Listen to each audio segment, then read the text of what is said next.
Expo 2023 में हमें झलक देखने को मिल रही है कि आखिरकार आने वाला वक्त गाड़ियों का कैसा होगा, ऑटोमोबाइल का कैसा होगा और खास तौर पे भारत में आने वाले वक्त में कौन सी गाड़ियां सड़कों पर दौड़ेंगी। यहां आने के बाद एक बात तो बिल्कुल क्लियर है कि ऑल्टरनेटिव फ्यूल्स का जमाना आ गया है, यानी कि एथनॉल हो या फिर हाइड्रोजन हो। साथ ही साथ इलेक्ट्रिक व्हीकल्स, जी हाँ, इलेक्ट्रिक व्हीकल्स मार्केट को रूल करने जा रही हैं और कई नई कंपनियां भी आ रही हैं। जो कंपनियां ऑलरेडी इंडिया में हैं वो तो है ही, इसके अलावा बहुत सारी नई कंपनियां आ रही है। उसमें से एक है BYD। BYD यानी कि बिल्ड योर ड्रीम्स, मतलब अपने सपनों को आप बुनिए, बनाइए। और BYD जो लेकर आई है BYD एटॉल 3, ये उनका वो इलेक्ट्रिक व्हीकल मॉडल है जो भारत में बहुत जल्द आप देख पाएंगे सड़कों पर दौड़ते हुए। इस गाड़ी की खासियत आपको बताएंगे, साथ ही कंपनी के बारे में बता दें। ये कंपनी चाइना की है और बताया जाता है कि सेल्स के मामले में इस गाड़ी ने टेस्ला को भी टक्कर दे दी है। और अगर आप गाड़ी को देखते हैं तो बहुत ही स्लीक मॉडल रखा गया है। सामने जो सबसे हाईलाइट करने वाली चीज़ है वो है ये बैज, जहां पर BYD लिखा है, सिल्वर जो बैजिंग की गई है। और जो बैज है यहाँ तक पूरे जो आपके लाइट्स हैं, हेडलाइट्स तक जाती हैं। यहाँ पर LED लाइट्स दी गई है, साथ ही यहाँ पर DRL लाइट्स दी गई हैं। सामने अगर आप देखते हैं तो लाइंस रखी गई हैं और जो कर्व्स इसमें दिए गए हैं तो एरोडायनामिक्स कर्व्स और प्लस जो कहीं ना कहीं एक स्पोर्टी लुक इस गाड़ी कार को दिया गया है। और साथ ही अगर साइड में अगर हम आते हैं, साइड से अगर दिखाते हैं तो आपको ये गाड़ी साइड से जो नज़र आएगी कहीं ना कहीं जो भारत में प्रीमियम हैचबैक्स होते हैं या फिर क्रॉसओवर है उसकी याद दिलाती हैं। हाँ, अगर आप इसके टायर्स को देखते हैं तो 18 इंच यहाँ पर अलॉय व्हील दिया गया है। और साथ ही अगर हम धीरे धीरे आपको पीछे की ओर दिखाते हैं इस गाड़ी के बारे में, तो आपको यहाँ पर नजर एक सिल्वर यहाँ पर अलग से एक पोर्शन दिया गया है जो कि इसको एक हाईलाइट करने के लिए। पीछे ब्रेक लाइट्स हैं, ऊपर आप देख सकते हैं ग्रिल्स है और साथ ही साथ यहाँ पर शार्क फिन एंटीना भी दिया गया है। और यहाँ पर बड़ा सा बैच है बिल्ड योर ड्रीम्स यानी BYD एटॉल 3 गाड़ी दिया गया है। और जो पीछे के आप देखिए तो ये जो लाइट है यानी कि जो टेल लाइट से ये पूरी लाइन चलती है, उसके ऊपर एक क्रोम की लाइनिंग दी गई है तो जस्ट इसको एक प्रीमियम लुक देने के लिए। और पीछे बहुत ही simple but yet very classy look, एक स्पोर्टी वर्जन दिखाने की कोशिश की ताकि जो आपके यंगस्टर्स हैं उनको ये अट्रैक्ट करे। गाड़ी के अंदर चलते हैं और फिर बात करते हैं कि आखिरकार अंदर से गाड़ी कैसी दिखती है। BYD चाइनीज कंपनी जो इलेक्ट्रिक व्हीकल अब भारत में लेकर आई है। देखिए, अंदर आते ही जो फीलिंग होती है कि ऐसा लगता है कि जैसे कि आप कॉकपिट में आ गए हैं, क्योंकि इसके अंदर जो फील दिया गया है वो कॉकपिट वाला फील है। अब देखिए जो स्टीयरिंग व्हील है, यहाँ से नीचे से आप देखिए कि ये यहाँ से तो ओवल है लेकिन यहाँ से स्ट्रेट है। और ये आजकल एक ज़्यादातर गाड़ियों में आपको नज़र आ रही है। यहाँ पर आपको स्टीयरिंग माउंटेड कंट्रोल्स हैं, यहाँ पर आप सारी चीज़ें कंट्रोल कर सकते हैं। और इसका जो डिस्प्ले है यहाँ पर जिसमें आपको गाड़ी के सारे इंफॉर्मेशंस मिलते हैं वो भी बहुत ही क्लासी दिया है। देखिए यहाँ पर बिल्कुल स्लीक सा ये है, छोटा सा है but it gives you a very cockpit kind of look. हाँ, इसका जो आप देख रहे हैं इंफोटेनमेंट सिस्टम, ये इसका बहुत ही बड़ा USP है। बेस्ट पार्ट है कि क्योंकि अभी गाड़ी ऑन नहीं है, लेकिन अगर ऑन हो तो ये 360 डिग्री रोटेट करता है, यानी कि आपको इसको इधर उधर कैसे भी इसको आप रख सकते हैं डिस्प्ले के लिए। और जैसे मैं बोला था कि क्यों आपको कॉकपिट वाली फील होती है, क्योंकि ये जो इसका जो गियर लीवर है उसको देखिए।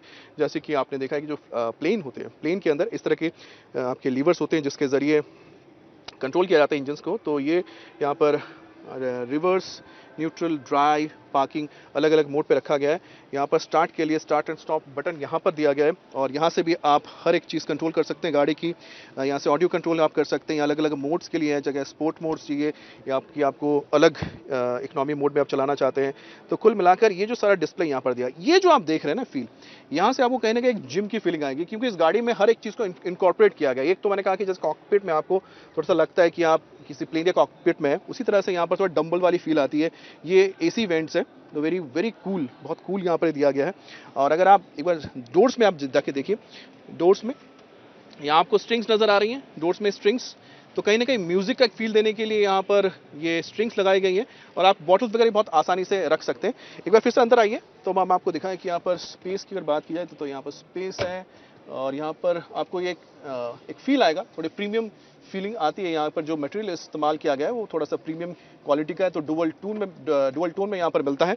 और साथ ही स्पेस की अगर बात करते हैं, यहाँ पर कप होल्डर्स हैं। हाँ, यहाँ पर आप वायरलेस फ़ोन चार्जिंग कर सकते हैं। नीचे जो जगह स्पेस दिया गया है यहाँ पर आप वायर के साथ अपने फ़ोन चार्ज कर सकते हैं। और कहते हैं कि ना यूटिलिटी स्पेस की अगर बात करते हैं तो देखिए, हाँ, काफ़ी बड़ा यहाँ पर यूटिलिटी स्पेस है, करीब करीब 1 फीट का तो होगा, जहाँ पर आप कुछ रख सकते हैं। और अगर हम सीट्स की बात करते हैं, इस सीट जो है आपको फील देता है कि जैसे आप स्पोर्ट्स कार में बैठ रहे हैं। क्योंकि यहाँ पर डिटैचेबल हेडरेस्ट नहीं है, इसके साथ ही लगा हुआ है। और इसके पीछे जो आप जगह देख रहे हैं, ये आपको जो फील जो देता है, और यहाँ पर आपको जो बकेट सीट्स जो है, इट गिव्स यू कि आप स्पोर्ट्स कार ड्राइव कर रहे हो, उस तरह की फील है। एक और बहुत ही इंटरेस्टिंग चीज़ है, वो मैं आपको पीछे से बताता हूँ। पीछे चलते हैं।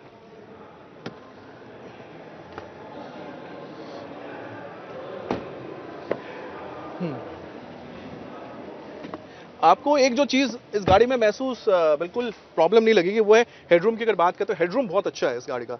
तो क्योंकि 5'9", 5'10" के हिसाब से अगर मुझे आप देखें तो मेरे लिए तो बहुत ही कंफर्टेबल है।